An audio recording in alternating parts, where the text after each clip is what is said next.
Michael Burry, the guy who famously predicted the 2008 market crash, is betting against Palantir. His reasoning is that Claude's new managed agents is going to give Palantir a run for their money. One thing that Anthropic has done really well with Claude is the end user experience and user interface. It's extremely pleasant, easy to use, and accessible for the everyday user who doesn't have a software engineering background. And right now, 1 in 5 businesses have a paid Claude subscription.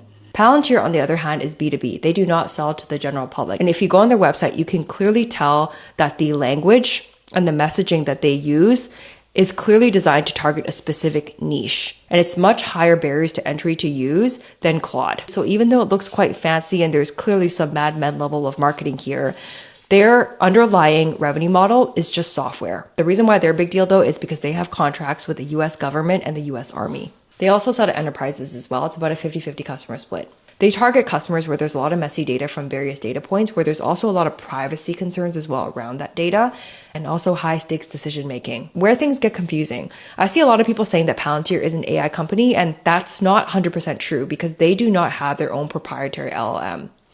Their value prop is in the proprietary applications that they've built, basically to service a niche. These proprietary applications, such as Gotham and Foundry, they use public LLMs.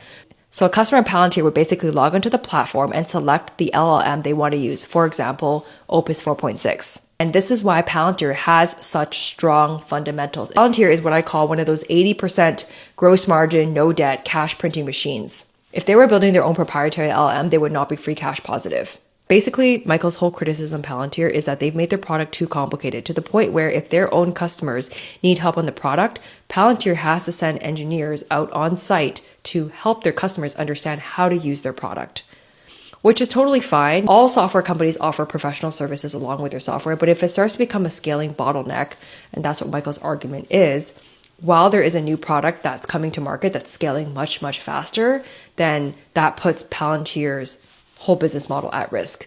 That's what Michael's saying, at least.